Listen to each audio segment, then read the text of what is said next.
I'm feeding the pigs corn now because I used all of my wheat, but these guys have their appointment in like 2 more weeks, so it's not really worth going through the trouble of buying more bulk grain and grinding it down. From a financial standpoint, it's not really the greatest to be buying bagged feed, but that's just kind of what seems like the easiest thing to do for now. You can see that the pigs have done a number here on the garden, although I'm hoping that they get a little bit more done.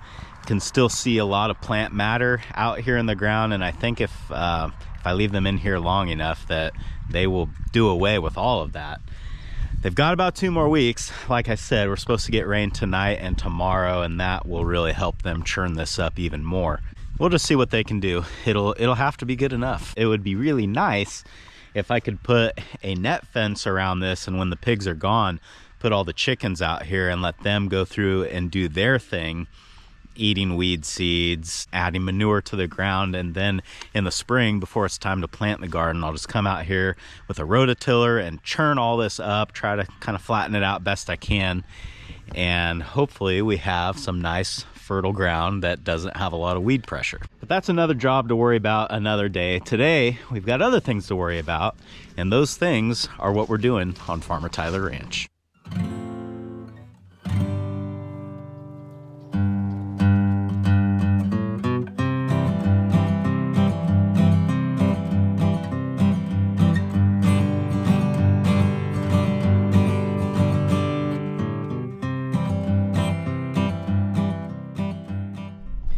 First thing on the to-do list this morning is to pick up this hay wagon. We're just pulling into the winter pasture right now.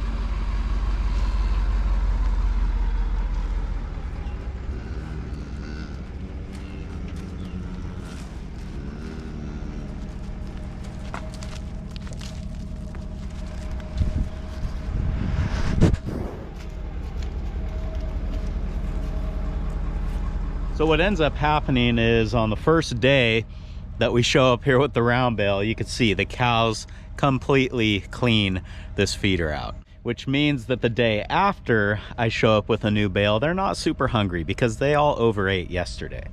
But what's ended up happening, which I didn't really plan on, but it's actually working out pretty good, is with these big gaps in the floor, we're dropping a lot of hay down below the feeder on the ground where they can't reach it. So on day 2, we'll call this, when I hook up to the feeder and pull it out of here to go get a new bale, there's almost a day's worth of hay sitting on the ground here waiting for them.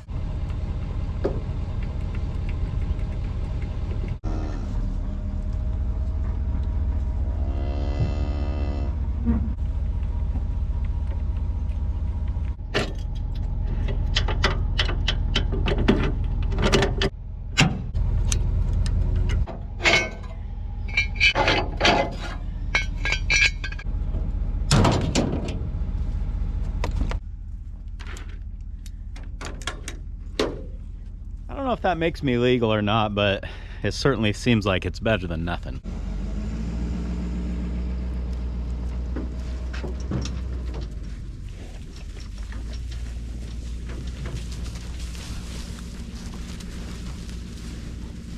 So you can see that most of the bale is getting eaten this way. You can look right here. This is probably the previous bale before that one. There's a little bit of straw left on the ground for sure, but it's really not that much. I think it's acceptable. When I used to supplement over here with small square bales, I would give them about 200 pounds a day, and then figuring that they would be able to go out on their own and find the rest of what they need on this property. So now, splitting the round bale over 2 days, they're getting more like 250 pounds of supplementation a day. So they're getting a little bit more, yeah. But honestly, I'm not too worried about it, because for one, these cows are all pregnant and they're starting to go into that 3rd trimester where their nutritional requirements are gonna be at their greatest. So really, if there's any time of year to spoil them, it's about now.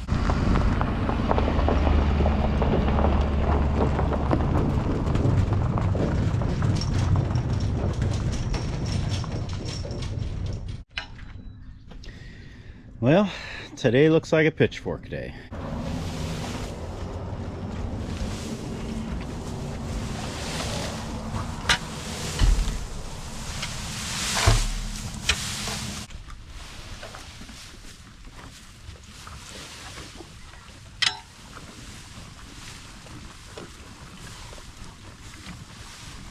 Who's this sad guy? All right, buddy, I'll get you some too.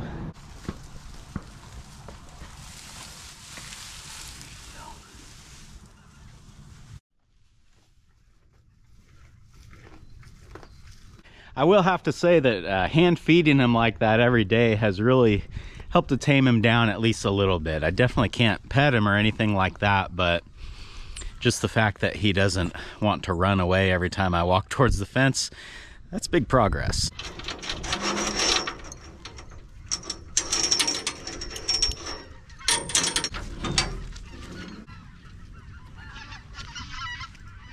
So after using this feed wagon for a few weeks now, or a couple, I don't know how long it's been, but my first complaint is that this frame is way too flexy.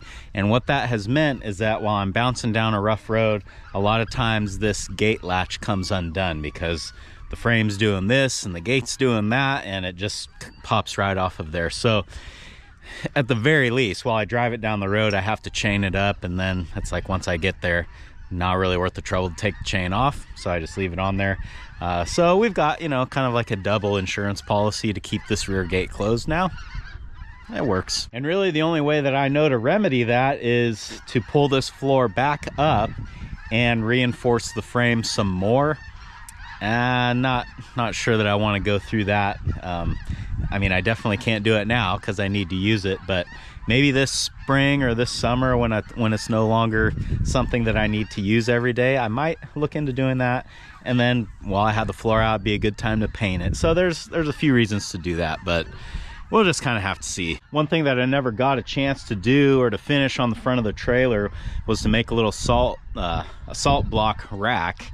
And I actually kind of paused and was kind of thinking about not doing that actually, because I'm worried that the salt is just going to rot the metal out in the front of the trailer, which it probably would do.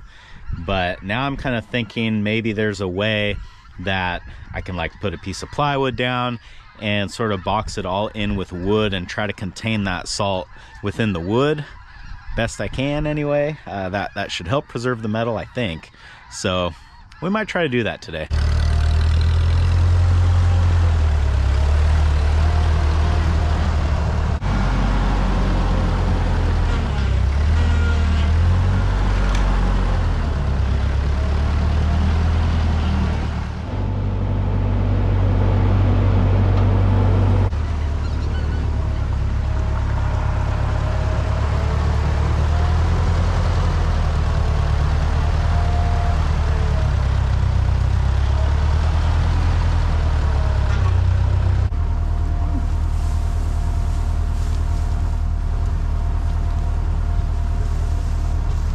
Back up at the shop, I realized that I have this little piece of 1/4 inch plywood, and I think that's going to be actually pretty good to use as sort of a floor here for this rack. All right, so at the very least, say 13 inches.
Maybe.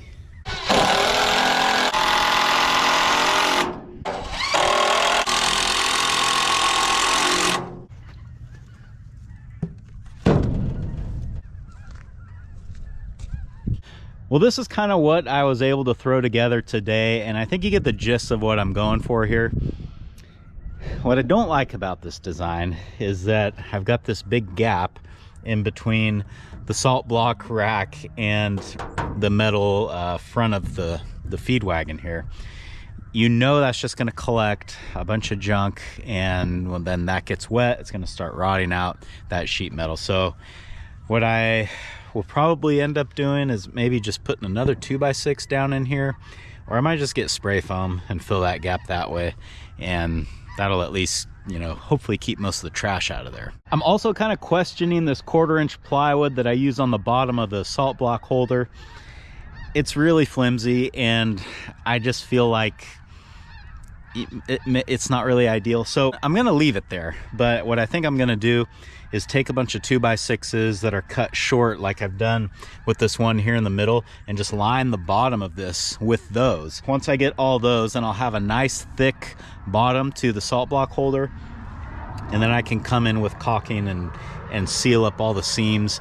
My main concern, or the reason why I want to seal the seams, is because if you have salt blocks in here and it rains, that water is going to carry the salt down to the metal frame. So if we can kind of seal this up and then maybe put a drain in it so that water will drain out in a place that's not going to hurt anything, I think that would be a lot better. So I think that's about as far as I can get with this thing today. And I mean, if nothing else, I've got a nice little cubby in the front of the feed wagon now that I can put like the stabilizer legs while we're transporting, and you know, whatever else might need to go in there. I don't know, strap, chain, who knows. But it's starting to get late, and it's time for me to do my evening rounds here. And I don't think I've ever actually taken you guys with me when I do this, so today you're coming with. First, we got the main cow herd here. Really all there is to look at is water, just making sure that they still have it, and they do. So next I can come over here, and normally I would look at their hay, but I know since today was a hay pitchfork day that their feeder should be empty, which it is. The adult cows, they're good to go for the night. While I'm over here, I'll check on the cat's food. The cat doesn't eat the food all that fast, but every once in a while Callie will run back here and have a little snack, which I don't think she did today. Yeah, we got cat food. My daughter has named the barn cat Pandy, and if you have young kids, you probably know where she came up with that name. We will check the steer water next. So I got them on a float over there. It's pretty muddy out there, but if I climb up on the fence, I can see that it's full. And we'll check their feed situation. Looks like they got plenty, but since it is gonna rain tonight, I'm gonna go ahead and pitch them over a little bit more so they can just eat as much as they can before it gets wet.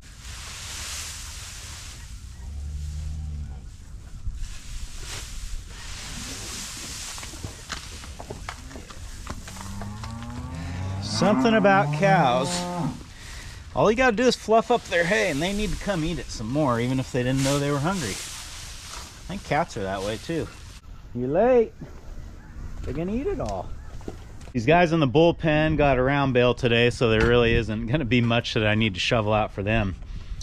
And the nice thing with them as well is that their hay's covered, so I don't worry about it getting wet. The only thing that I do need to keep an eye on with them is their water, because these are the only guys that don't have automatic water. And it looks like they could use some.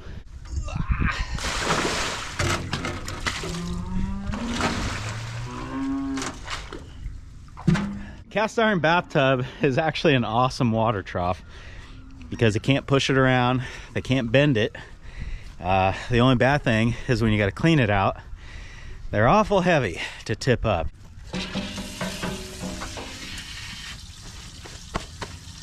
So you guys have plenty to eat, huh? Who's the nice one here? You're both nice, aren't you? Yeah, you like to lick. You're like a dog. You always want to lick me. Are you the one that lets me pet you? Yeah. That hose will take a long time to fill that up. So while it's doing that, come over and check on the weaned calves. Like with the adult cows, these guys, today was a pitchfork day for them as well. So there's not going to be much left in this feeder. I'll go ahead and spread out what's left. There's barely anything here, but there's a few bites, so we'll give it to them.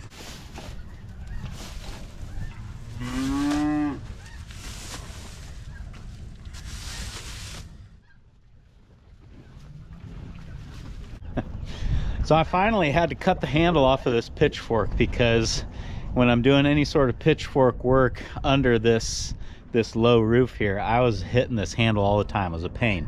So I finally cut the handle off of this one, and I should have done this last year. I don't know why I didn't. Anyway, one more feeder here.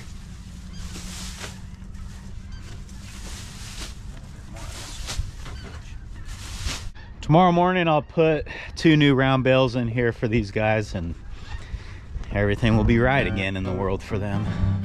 Very nice. Are you trying to eat me? Well, that's about half a trough, and it's supposed to rain quite a bit tonight, so it'll fill it up the rest of the way, I'm thinking. I think that's gonna do it for this one. Thanks for hanging out with me today, guys, and I hope I'll see you again on Farmer Tyler Ranch. Somebody's ready to go home.